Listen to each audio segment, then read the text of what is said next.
All right, welcome back everybody. In this video I'll talk about Newton's second law. So the statement here says an object's acceleration is directly proportional to the net force acting on it and inversely proportional to its mass. I'm going to skip a lot of details that I would normally say in the classroom and just let you know that this is the formula that comes out of that statement. Acceleration of an object equals the net force on it divided by its mass. This is often rearranged as follows. If I multiply both sides by mass, then I get that the net force is equal to the mass times the acceleration. In terms of the units, because when you use formulas in physics, you have to be careful that you get the units right before you just plug the numbers in. The units that work with this formula are meters per second squared for acceleration, kilograms for mass, and the unit for force is called newtons, and we use a capital N to represent that. With the rearranged formula, F equals ma, if I plug 1 in for every value, because 1 equals 1 times 1, that works, you'll see that 1 newton actually equals 1 kilogram meter per second squared. And that's really weird. It's tough to say kilogram meter per second squared all of the time.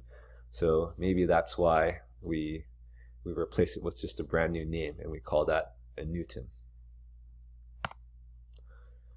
Now the formula has a term called net force. So you need to know what net force means.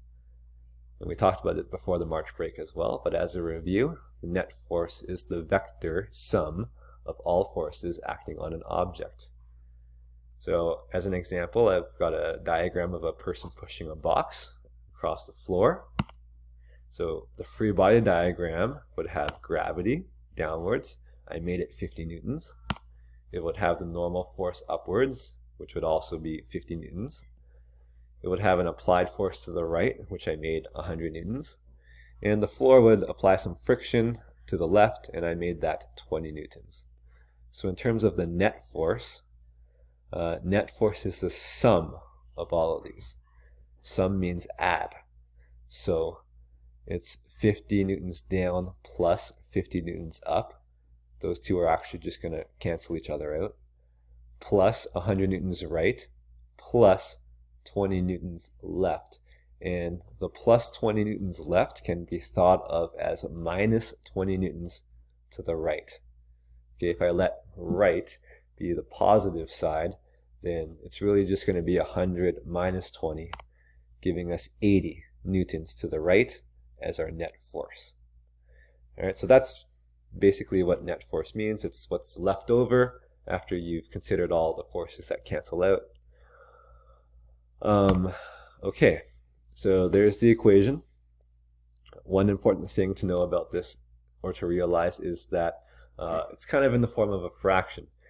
So there's a numerator and a denominator. And if you, for example, if you double the net force acting on an object, so that's going to double the numerator of the fraction.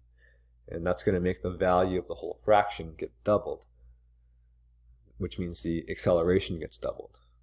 Okay, so doubling the force doubles the acceleration. On the other hand, if you look at the denominator, the mass, if you double the mass, you're actually making the denominator bigger, and that's going to make the value of the whole fraction smaller. Okay, so then you would have acceleration half as much if you double the mass there. Okay, I'm going to try to show you using the PhET simulation here. So this dummy is going to push the box again. I'm going to show you the acceleration. Right now it's at 0 because it's not pushing it, so it's just sitting at rest. I'm going to show you the masses too. So it says that this crate is 50 kilograms. There's an option for friction here, which I'm going to start by setting to none, no friction. And now I'm going to choose my applied force. Right now it's at 0. I'm going to put this applied force up to 50. Okay, when I put it up to 50, you can guess what the acceleration is going to go up to. when I put the net force up to 50 using the formula. The acceleration equals net force divided by mass. So it should be 50 divided by 50. And 50 divided by 50 is 1. Okay. Now I'm going to take the second crate here and plop it on top. And suddenly the acceleration has gone down to 0.5. And that's because I've doubled the mass. As I was saying, I doubled the mass, so my acceleration got less. 50 newtons divided by 100 kilograms equals 0.5 meters per second squared. And you'll tell me, oh, but Mr. Tang, it's speeding up. I thought you said the acceleration would get less. There's no problem here, okay? The acceleration did get less, but it's still accelerating. It's still speeding up, and we're going to hit the speed limit soon. I'm just going to hit pause. Well, here, let me keep going. I'll show you what happens when it passes the speed limit. The person falls down, and then screws up the whole experiment. So I'm going to hit pause, and hit reset. All right. I'm going to put it to 50 newtons again.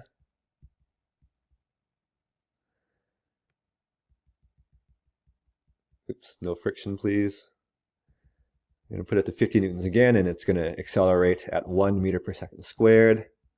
And now I'll show you what happens. So 1 meter per second squared there. And now I'm going to put it to 100 newtons.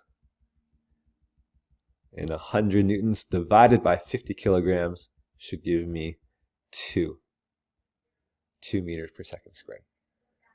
That's basically it. That's how the formula works. And this person's going to fall down again.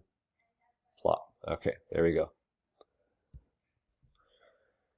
Now I'll show you quickly what happens when there is friction. I'll just put a little bit of friction.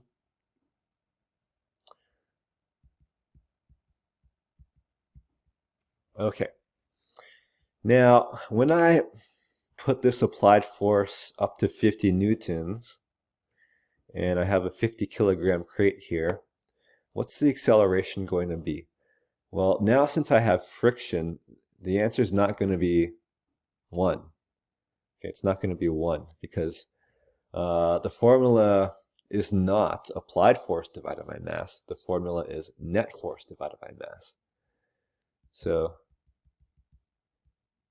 I've got my applied force at 10 newtons right now, and the box is not even moving. Okay, the box is not even moving. I'll just show you the sum of forces. It pops up here on the screen. The sum of the forces is still 0. So there's an applied force of 10 newtons, and there's also a frictional force of 10 newtons. So the total is 0. So the acceleration stays at 0. I'm going to increase it until it does move.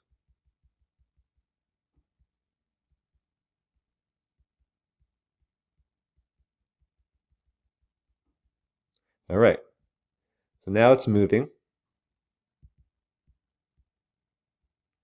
I'll set it to that for now. So my applied force here is 59 newtons, and my friction is 39 newtons, and they're in opposite directions. So right now my net force would actually just be 59 minus 39, which is 20, which is what it says right here. So how much is this box accelerating by? Well, according to the formula, it's 20 divided by the mass of 50. Okay, what's 20 divided by 50? Well, the answer is right here, 0.4. Okay, now I can increase, I'll increase the applied force to 79 newtons.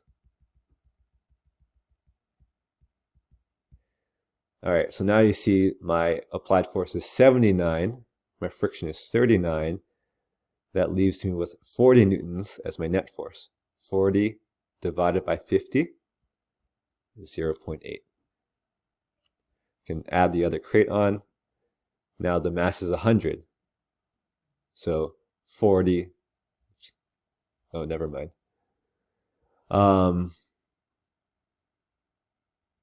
Yeah, so now my friction is actually at 78 newtons. because I made this heavier, I actually made more friction on there. And my applied force is at 79. So the net force is actually just 1 Newton. Right? 79 minus 78 is a 1 Newton net force. So the acceleration is 1 Newton divided by 100 kilograms. 1 divided by 100 is 0.01. So it's barely accelerating at all. And that's why the speed is staying nearly constant, because the acceleration is so low. Here, let me decrease this to 78 newtons. There you go. 78 applied, 78 friction. The net force is 0. The forces are balanced. When the forces are balanced, it's not going to accelerate. It still moves. It's just moving at a constant velocity. All right, so that's conceptually Newton's second law. And I'm going to have a second video for Newton's second law where I will do some examples of some problems and we can practice our problem solving.